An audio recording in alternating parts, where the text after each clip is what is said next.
Oke, baik.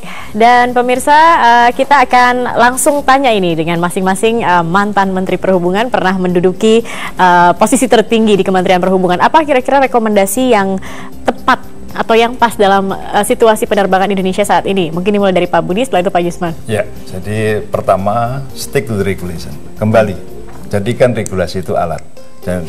Dan penuhi semua amanat dari Undang-Undang Nomor 1 Penerbangan dan juga ICAO, Convention dan aneksisnya itu dilengkapi. Seperti tadi misalnya Direktorat DEKUPU, Kelaikan Udara dan Pengoperasian Penerbangan itu jadikan BELU, itu amanat undang-undang. Kemudian KNKT itu masih ad hoc sekarang. Itu amanat undang-undang jadikan lembaga yang permanen, langsung di bawah Presiden. Itu juga lemah. Itu beberapa amanat undang-undang yang belum selesai. Kemudian seluruh ICAO annexes, yaitu yang terkait dengan keselamatan penerbangan, itu dipegang.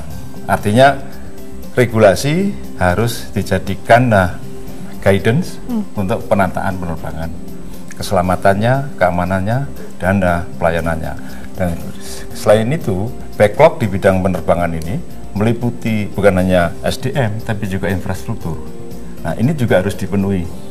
Backlog ini bisa menjadi pemicu timbulnya kecelakaan di kemudian hari. Dan tentunya kita harus menyiapkan tenaga-tenaga yang kompeten. Sebenarnya sudah disiapkan, di undang-undangnya sudah jelas bahwa semua yang bergerak di bidang penerbangan harus punya sertifikat kompetensi dan license. Dan itu harus diperbarui juga setiap jangka waktu tertentu. Bukan hanya license-nya saja, orangnya juga nggak ada, orangnya juga kurang. Kekurangan orang. ATC itu sangat 900 orang sekarang kekurangan di seluruh Indonesia.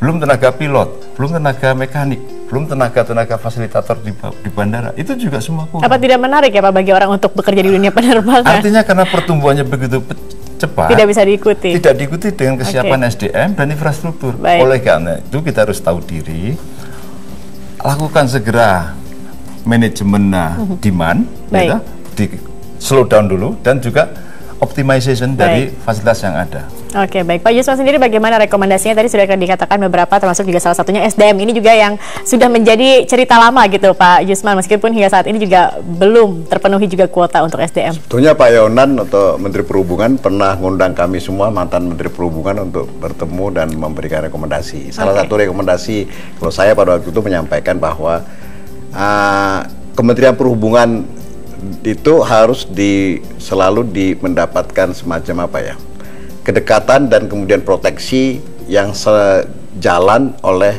Presiden. Jadi Presiden itu harus secara konsisten melindungi agar Menteri Perhubungan itu ketika melaksanakan aturannya itu tidak, katakanlah, nanti akan ada tekanan politik dan lain sebagainya. Mengapa? Karena memang bisnis maskapai penerbangan itu sangat strategis, itu satu. Jadi dengan demikian konsistensi itu bisa dijaga.